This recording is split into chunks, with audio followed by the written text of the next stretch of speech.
নমস্কার, রিপাবলিক বাংলা আপনাদের প্রত্যেককে স্বাগত জানাই। তনয় রয়েছে এই মুহূর্তে আপনাদের সঙ্গে দিনের শেষে বাছাই করা বেশ কিছু গুরুত্বপূর্ণ খবর নিয়ে। দেখুন, শুরুতেই একটা ভালো খবর আপনাদের জন্য রয়েছে, ইনফ্যাক্ট আমাদের প্রত্যেকের জন্য রয়েছে। রাজ্যের সরকার পরিবর্তনের পর থেকে যেভাবে কার্যত একটার পর একটা সিদ্ধান্ত যা নজির সৃষ্টি করতে চলেছে, এক কথা বলতে গেলে বাংলায় এবার একটা আলাদা শিল্প বিপ্লব হতে চলেছে। আপনাদেরকে জানাই, মেজিয়ায় সেখানে কার্যত আরও একটি প্রকল্পের শিলান্যাস হলো। শিলান্যাস করলেন, ভূমিপূজন সারলেন মুখ্যমন্ত্রী শুভেন্দু অধিকারী। শ্যাম স্টিল, আপনারা তো নাম শুনেছেন, এবং সেই শ্যাম স্টিলের প্রায় 15,000 কোটি টাকার একটি প্রকল্প, এবং সেই প্রকল্পেরই আজ শিলান্যাস হলো। একই সঙ্গে মুখ্যমন্ত্রী শুভেন্দু অধিকারী তিনি স্পষ্ট বার্তা তুলে ধরেছেন, যদি এই শিল্পের ক্ষেত্রে কেউ কোনো সময় বাধা হয়ে দাঁড়ায় তাহলে সেখানেও রেয়াত করা হবে না, কড়া পদক্ষেপ নেবে সরকার।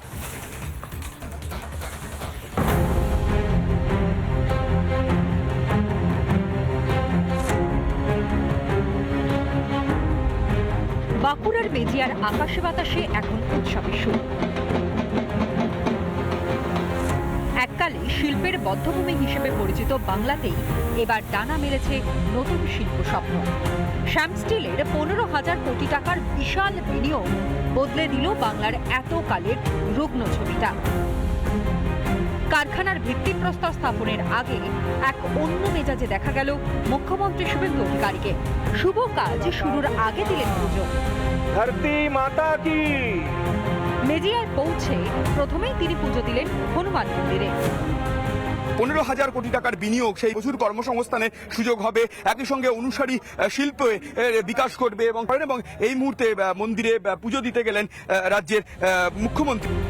আশীর্বাদ নিলেন গোশালায় গিয়ে। এরপর চিরাচরিত আচার মেনে করলেন মেগা কারখানার ভূমিপূজন। ভারত মাতা কি।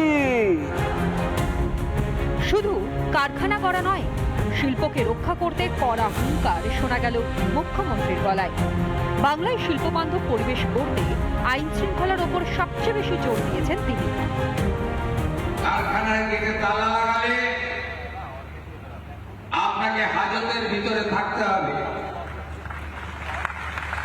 কারখানায় এসে গেটে ভেঙে দিয়ে গেলে 3 গুণ আদায় করব। কোন গুন্ডাগর্দি চলবে না। No syndicate, no cut money, no উসুলি। জানতে পারলেই ভেঙে গুড়িয়ে দেব। বাংলা থেকে টাটাকে তাড়িয়েছিলেন মমতা। তার একগুঁয়েমির জেরে গুজরাটে পাড়ি দিয়েছিল টাটার প্রকল্প। কিন্তু বদলের বাংলায় অন্য ছবি, কারণ পরিবর্তনের বাংলায় হয় আউট, ভরসা ইন। এইটা ভেবে নিয়েছিলেন নতুন ইন্ডাস্ট্রি আমরা ডেভেলপমেন্ট করব, নতুন আমরা ইনভেস্টমেন্টটা করবো, ওটা বেঙ্গালে করবো না। এই জন্য আমরা উড়িষ্যা গভর্নমেন্ট থেকে আমরা এমওইউ সই করেছি 10,000 কোটি টাকা। আমরা মহারাষ্ট্রে করেছি, আমরা বিহারে করেছি। এখানে এনভায়রনমেন্টটা খুব পজিটিভ লাগছিল না, ল্যান্ডে ইস্যুস ছিল অনেক, কোনো গভর্নমেন্ট থেকে সাপোর্ট ছিল না, কিন্তু এখনই অনেক সাপোর্ট পাচ্ছি, এই জন্য আমরা ভেবেছি এখনই করবো। 15,000 কোটি টাকার বিনিয়োগ, যেখানে 10,000 কোটি টাকা শিল্পের সম্প্রসারণের জন্য যে প্রকল্প সেখানে, এবং বাকি 5,000 ম্যাকাও পেন্টস বা অন্যান্য যে সমস্ত অনুসারী শিল্প রয়েছে সেই শিল্পের জন্য বিনিয়োগ করা হলো। প্রায় 20,000 কর্মসংস্থানের সুযোগ হবে এই 15,000 কোটি টাকার বিনিয়োগের ফলে। তবে এ তো সবে ট্রেলার, এখনো হাতে আরো কাজ। ইতিমধ্যে শিল্পপতি সঞ্জীব গোয়েঙ্কার সঙ্গে উচ্চ পর্যায়ের বৈঠক সেরেছেন মুখ্যমন্ত্রী। রাজ্যে আসতে চলেছে বড় সড় ব্যাটারি শিল্প, দাদন পাত্রবাড়ি, গভীর সমুদ্র বন্দর। সব মিলিয়ে বদ্ধভূমি থেকে শিল্পতীর্থ হয়ে ওঠার পথে দ্রুত এগিয়ে চলেছে বাংলা। একদিকে কড়া প্রশাসন, আর অন্যদিকে একের পর এক মেগা বিনিয়োগ। লগ্নিকারীদের ভরসা ফিরিয়ে নতুন ভোরের অপেক্ষায় এখন বদলের বাংলা। রজনীকান্ত বেলার সঙ্গে শুভেন্দু সরকার, রিপাবলিক বাংলা, মেজিয়া। 3 দিনের বঙ্গ সফরে কেন্দ্রীয় স্বরাষ্ট্রমন্ত্রী অমিত শাহ ইতিমধ্যেই তিনি এসে পৌঁছেছেন রাজ্যে, এবং তাকে স্বাগত জানানো হয়। হাতে পুষ্পস্তবক দিয়ে স্বাগত জানান, প্রণাম সারেন মুখ্যমন্ত্রী শুভেন্দু অধিকারী। সেই ছবি এই মুহূর্তে আপনাদের সামনে তুলে ধরছি, দেখতেই পাচ্ছেন মুখ্যমন্ত্রী তিনি উপস্থিত রয়েছেন, এবং একই সঙ্গে কেন্দ্রীয় স্বরাষ্ট্রমন্ত্রী অমিত শাহ তিনি এসে পৌঁছেছেন, তাকে স্বাগত জানানো হচ্ছে। যে ছবিটা এই মুহূর্তে আপনাদের সামনে তুলে ধরছি, আপনারা দেখতে পাচ্ছেন শিলিগুড়িতে সেখানে এলেন কেন্দ্রীয় স্বরাষ্ট্রমন্ত্রী অমিত শাহ। বিমানবন্দরে যান মুখ্যমন্ত্রী শুভেন্দু অধিকারী। 3 দিনে বঙ্গ সফর কেন্দ্রীয় স্বরাষ্ট্রমন্ত্রী। শিলিগুড়িতে একাধিক গুরুত্বপূর্ণ বৈঠক, যার মধ্যে অন্যতম সীমান্ত সুরক্ষা এবং নিরাপত্তা জানিয়ে আগামীকাল রয়েছে এই বৈঠক। আর ইতিমধ্যেই শুভেন্দু অধিকারী তিনি উপস্থিত রয়েছেন। কেন্দ্রীয় স্বরাষ্ট্রমন্ত্রী অমিত শাহ তিনি এসে পৌঁছেছেন, তার হাতে পুষ্পস্তবক তুলে দেওয়া হয় এবং একই সঙ্গে প্রণাম সারেন মুখ্যমন্ত্রী শুভেন্দু অধিকারী। যে ছবিটা এই মুহূর্তে আপনাদের সামনে আমরা তুলে ধরছি, দেখতেই পাচ্ছেন তার হাতে পুষ্পস্তবক দিয়ে উত্তরীয় পরিয়ে স্বাগত জানানো হয়। 3 দিনের এই বঙ্গ সফর রয়েছে কেন্দ্রীয় স্বরাষ্ট্রমন্ত্রী অমিত শাহ।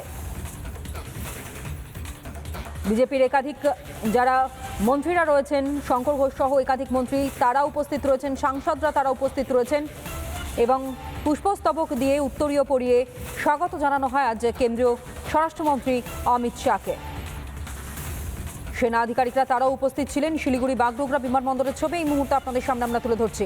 কাল সীমান্ত নিয়ে রয়েছে গুরুত্বপূর্ণ এই বৈঠক, যে বৈঠকে দিকে তাকিয়ে রয়েছে গোটা দেশ বলা চলে, কারণ পশ্চিমবাংলার সঙ্গে যেভাবে আন্তর্জাতিক সীমানা যুক্ত রয়েছে তার নিরাপত্তা আরও জোরদার করাই লক্ষ্য বিজেপির সরকারে এবং সেই লক্ষ্যেই ধীরে ধীরে একটার পর একটা পদক্ষেপ নিতে দেখা যাচ্ছে। আপনারা জানেন মুখ্যমন্ত্রী শুভেন্দু অধিকারী তিনি শপথ নেওয়ার পরে প্রথম পদক্ষেপ নেন সীমান্ত সুরক্ষার কারণে, সেখানে বিএসএফকে জমি হস্তান্তর। আর আগামীকাল রয়েছে একাধিক বিষয় নিয়ে বৈঠক, যার মধ্যে অন্যতম সীমান্ত সুরক্ষা এবং নিরাপত্তা। ইতিমধ্যেই কেন্দ্রীয় স্বরাষ্ট্রমন্ত্রী অমিত শাহ তিনি এসে বাগডোগরা বিমানবন্দরে পৌঁছেছেন। নিশীথ প্রামাণিক সহ মুখ্যমন্ত্রী শুভেন্দু অধিকারী সহ শঙ্কর ঘোষ তিনি উপস্থিত রয়েছেন, পর্যটন মন্ত্রী এবং আরও একাধিক মন্ত্রী, বিধায়ক এবং সাংসদরা তারা উপস্থিত রয়েছেন। রাজু বিস্তার তিনি উপস্থিত রয়েছেন। শিলিগুড়ির ছবি এই মুহূর্তে আপনাদের সামনে তুলে ধরছে। কাল সীমান্ত নিয়ে রয়েছে এই বৈঠক। 3 দিনের এই সফর, আগামীকাল এই গুরুত্বপূর্ণ বৈঠকে সারবার পরই কলকাতা আসবেন স্বরাষ্ট্রমন্ত্রী অমিত শাহ। পুষ্পস্তবক দিয়ে তাকে স্বাগত জানানো হয়। শিলিগুড়িতে তিনি এসে পৌঁছেছেন ইতিমধ্যেই শিলিগুড়ি বাগডোগরা বিমানবন্দরের ছবি আপনাদের সামনে আমরা তুলে ধরছি। বিজেপির তরফ থেকে ইতিমধ্যেই সাংসদ বিধায়করা তারা উপস্থিত রয়েছেন, সর্বোপরি উপস্থিত রয়েছেন মুখ্যমন্ত্রী শুভেন্দু অধিকারী।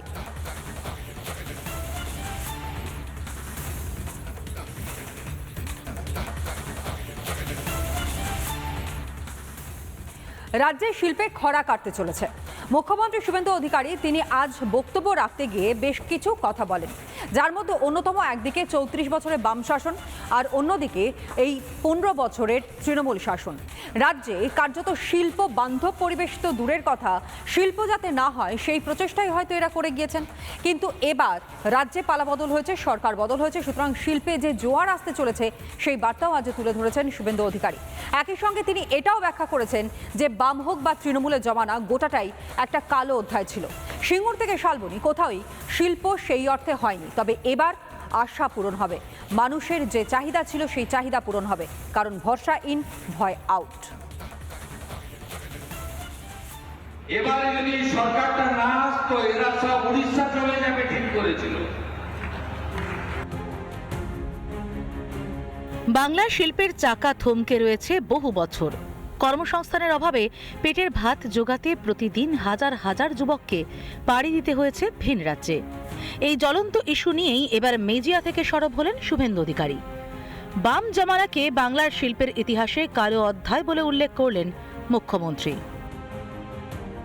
স্ট্রাইক করতে করতে 34 বছর তালা চাবি লাগিয়ে দিয়েছে। দুনিয়ার মজদুর এক হওয়া বলতে বলতে গঙ্গা নদীকে যত জুটমিল, যত অ্যান্সিলিয়ারি, চিত্তরঞ্জন, দুর্গাপুর সব শেষ করে দিয়ে চলে গেছে। বামেদের পাশাপাশি এক সারিতে রেখে পূর্বতন তৃণমূল সরকারকেও বিঁধলেন শুভেন্দু অধিকারী। আগের মুখ্যমন্ত্রী মানে প্রাক্তন মুখ্যমন্ত্রীকে বলবো, আপনার হাতে এখন অনেক সময় আছে, আপনি একবার এসে এই প্ল্যান্টের ভিতরটা দেখে যাবেন, আপনি একবার এসে দেখে যাবেন, আমাকে জানাবেন, আমি সরকারের হেলিকপ্টারটা দিয়ে দেবো। এবারে যদি সরকারটা না আসতো এরা সব উড়িষ্যা চলে যাবে ঠিক করেছিল।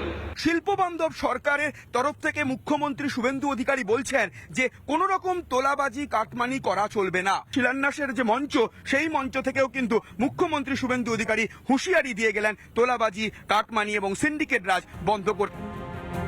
বিগত বাম সরকারের ভুল নীতি বাংলার যুবকদের পরিযায়ী শ্রমিকে পরিণত করেছে।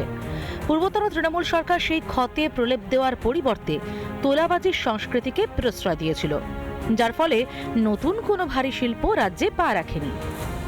বাংলার এই শিল্প খরা কাটাতে মরিয়া ডাবল ইঞ্জিন সরকার। একদিকে বাংলার কৃষি আর অন্যদিকে আধুনিক শিল্প, এই দুইয়ের মেলবন্ধনেই জন্মনে হবে রাজ্যের অর্থনীতি। কৃষি ও শিল্পের ভারসাম্য বজায় রেখে গড়ে উঠবে নতুন করে সোনার বাংলা।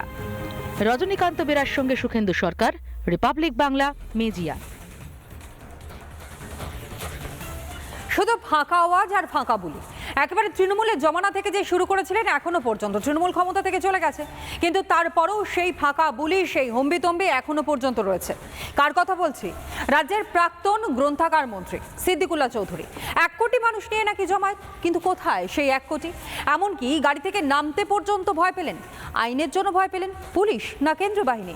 কাদের জন্য ভয় পেয়ে 1 মিনিটও তিনি দাঁড়ালেন না, শটান গাড়িতে উঠে একবারে পিটটান দিলেন। हमने बोला बंगाल के 1 करोड़ मुसलमान मस्जिद नमाज पढ़ने जाएंगे।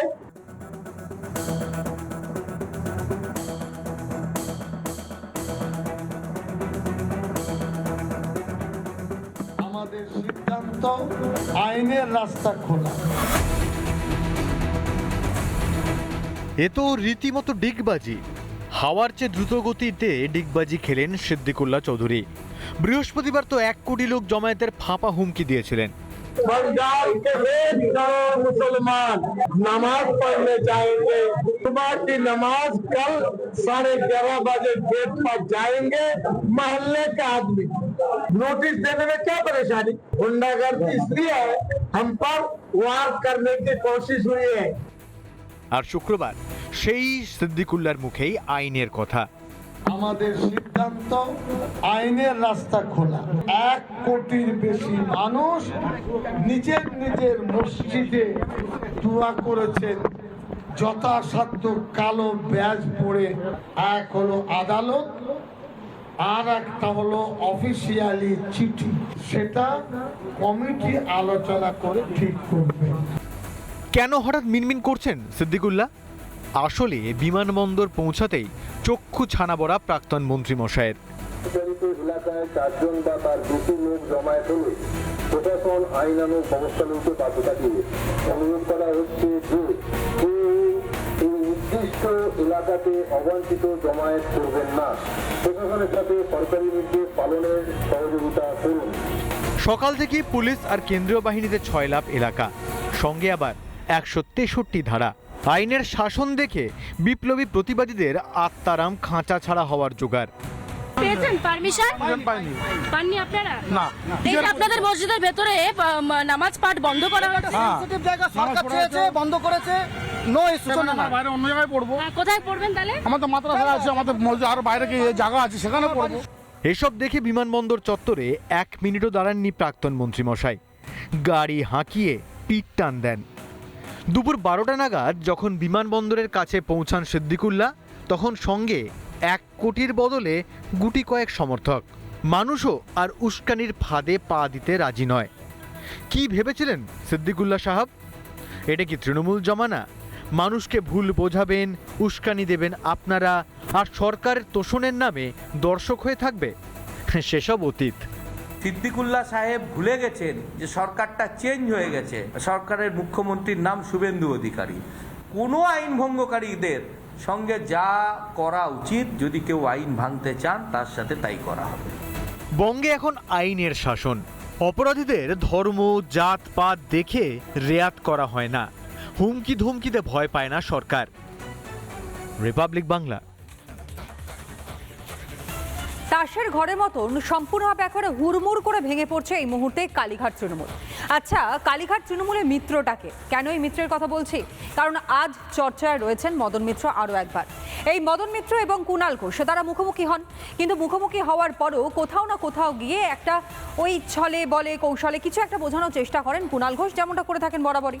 কুণাল ঘোষ তিনি বলছেন ঋতব্রত শিবিরে আদৌ মদন মিত্র তিনি গেলেও তার মন আমাদের কাছে পড়ে রয়েছে, কিন্তু পাল্টা মদন মিত্র তিনি কি বলেছেন, কি উত্তর দিয়েছেন? রঙিন উত্তর দিয়েছেন তিনি, শুনুন। শারীরিকভাবে ফিজিক্যালি হয়তো ওইদিকে গেছেন, কিন্তু মদন দাও বিশ্বাস করেন রেপিস্টকে, মদন দার মন অন্যদিকে পড়ে আছে। আজ মন চেয়েছে আমি হারিয়ে যাব আমি তোমার সাথে। এখন কুণাল ঠিক আমার সঙ্গে হারাতে চাইছে না অন্য কিছু করতে চাইছে আমি বুঝতে পারিনি।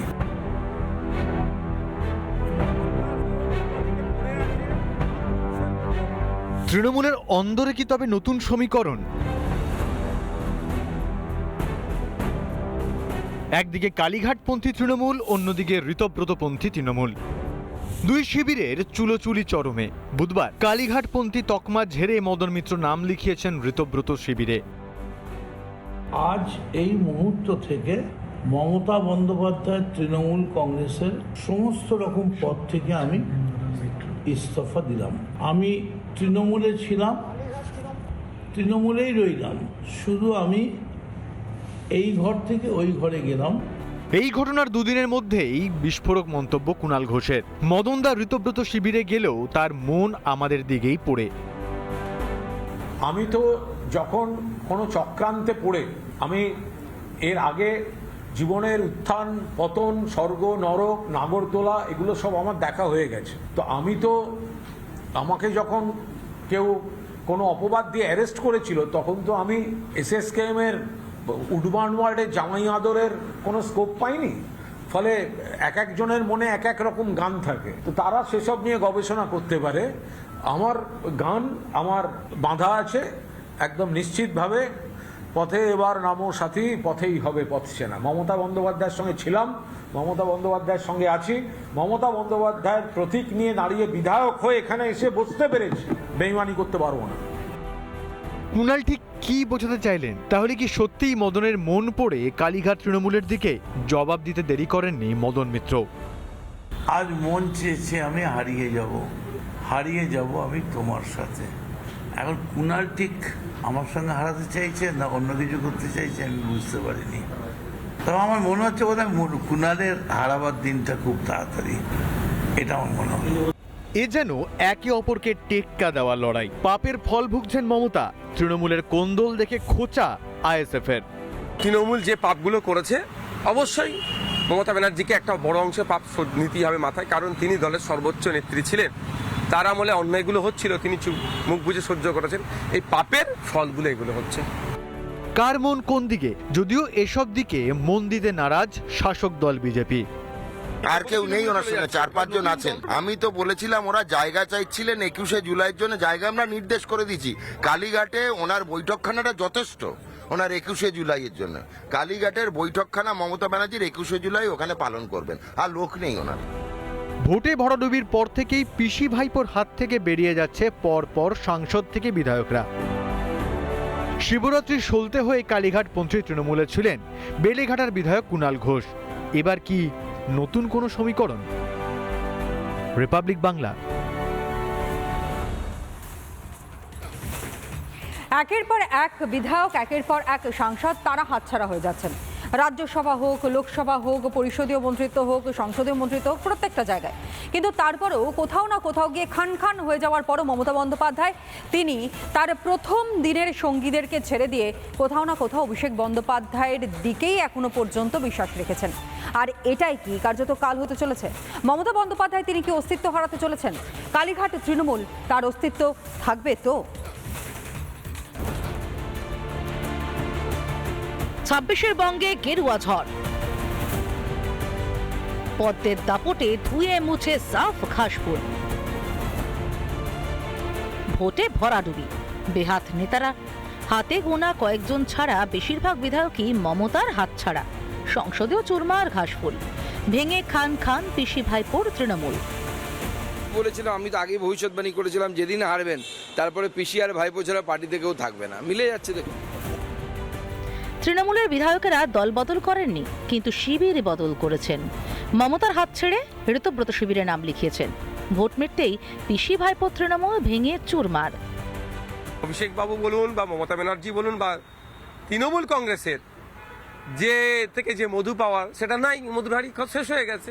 এখন অন্য কোনো শিবিরের নাম লেখা থাকবে। তৃণমূল যে পাপগুলো করেছে অবশ্যই মমতা ব্যানার্জিকে একটা বড় অংশে পাপ নিতেই হবে মাথায়, কারণ তিনি দলের সর্বোচ্চ নেত্রী ছিলেন।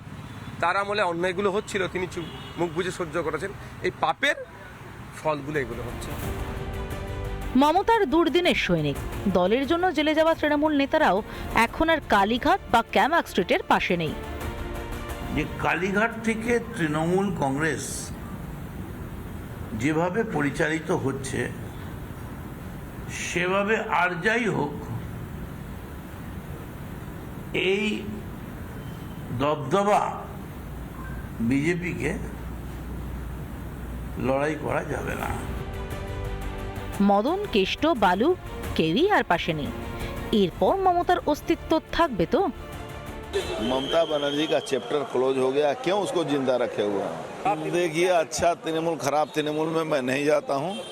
मैं एक बार जानता हूं कि Mamata Banerjee and company, private limited company, finish.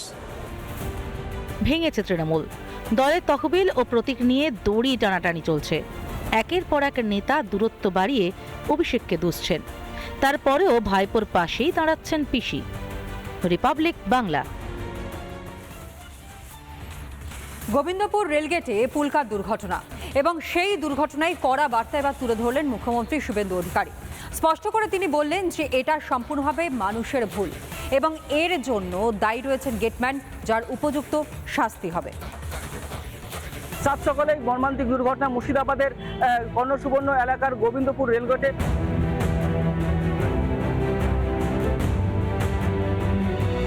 মুর্শিদাবাদের কর্ণসুবর্ণ এলাকার গোবিন্দপুর রেলগেট, এখানেই পড়ুয়াদের মৃত্যু মিছিলে কাঠগড়ায় গেটম্যান মদ্যপ অবস্থায় ছিল বলে দুর্ঘটনা, অভিযোগ স্থানীয়দের। গেটম্যানের যে গাফিলতি, উনি যদি সতর্ক থাকতেন, আজকে বলে না 2-3 বার জানানো হয়েছিল উনি নাকি ড্রিঙ্কার, মানে এই যে গেটম্যান আছে, এই গেটম্যানের নিজের খাম খেলে, মানে ও কোনো সময় কারো কথাও শুনে না। খবর পেয়ে তৎপর মুখ্যমন্ত্রী, রেল মন্ত্রীর সঙ্গে কথা বলেন মুখ্যমন্ত্রী শুভেন্দু অধিকারী। মুখ্যমন্ত্রীর নির্দেশে ঘটনাস্থলে যান মন্ত্রী গৌরীশঙ্কর ঘোষ। মুখ্যমন্ত্রী নিজেও বিস্তারিত বিবরণ চেয়েছে, পাশাপাশি গৌরীশঙ্কর ঘোষ যে গ্রন্থাগার মন্ত্রী রয়েছে এবং গ্রন্থাগার মন্ত্রীকেও দায়িত্ব দিয়েছেন যে এই ঘটনার সম্পূর্ণ বিবরণ দিতে। ঘটনার সঙ্গে সঙ্গে মুখ্যমন্ত্রীর নির্দেশে অ্যাকশনে প্রশাসন, গ্রেফতার করা হয়েছে ওই গেটম্যানকে।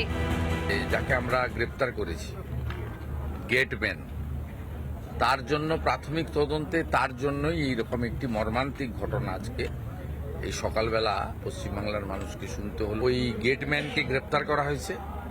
আমি পুলিশকে বলেছি ও ইনটক্সিকেট ছিল কিনা তার মেডিকেল করাতে। রেলের পক্ষ থেকেও তারা ব্যবস্থা নিচ্ছেন। এটা একদম কমপ্লিটলি হিউম্যান এরর, মানুষের ভুলের জন্য হয়েছে। এটা কোনো দুর্ঘটনা নয়, ক্ষমার অযোগ্য অপরাধ গেটম্যান। গোবিন্দপুর রেলগেটে পুলকার দুর্ঘটনা নিয়ে 10 সদস্যের তদন্ত কমিটি গঠন করেছে পূর্ব রেল। গেট খোলা ছিল, সেই মুহূর্তে একটি গাড়ি ঢুকে পড়ে, এটা বাচ্চাদের স্কুলের বাচ্চাদের নিয়ে যাচ্ছিল এবং সেই মুহূর্তে এক ভদ্রলোকও সাইকেল নিয়ে যাচ্ছিলেন। তো ওনারা ওই মুহূর্তে লেভেল ক্রসিংয়ের উপরেই ছিলেন, সেই মুহূর্তে গাড়ি ঢুকে গেছে এবং এই অ্যাক্সিডেন্টটা হয়েছে। তদন্ত শুরু হয়েছে, যা অ্যাকশন নেওয়া হবে, লিগাল অ্যাকশন নেওয়ার যেটা আছে সেটা নেওয়া হবে। স্থানীয়দের দাবি, রেলগেটের সিসি ক্যামেরাও সন্দেহজনকভাবে আকাশের দিকে ঘোরানো ছিল। ওই যখন ঘটনা ঘটার পরে আমরা যখন আসি, তখন সিসি ক্যামেরা কিন্তু আকাশ দিকের উপরে তোলা ছিল, সিসি ক্যামেরাটা নিচের দিকে ছিল না, ক্যামেরা উপরের দিকে তোলা ছিল। এটা দেখলাম। সন্দেহ মানে কি, আমরা চোখের সামনেই দেখেছি, সিসি ক্যামেরা নিচে ছিল না। আহতদের চিকিৎসার সব দায়িত্ব নিয়েছে রাজ্য। নিহতদের পরিবারের পাশে থাকার আশ্বাস রেল ও রাজ্যের। এদিকে তদন্তে দুর্ঘটনার কারণ, লেভেল ক্রসিং এর নিরাপত্তা ব্যবস্থা ও সম্ভাব্য গাফিলতির বিষয়গুলি খতিয়ে দেখতে ঘটনাস্থলে রেলের তদন্ত কমিটি। রিপাবলিক বাংলা।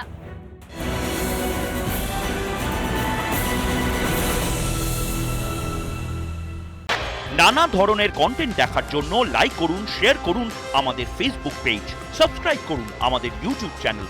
পাশাপাশি অন্যান্য ব্রেকিং নিউজের জন্য অবশ্যই চোখ রাখুন রিপাবলিক বাংলায়।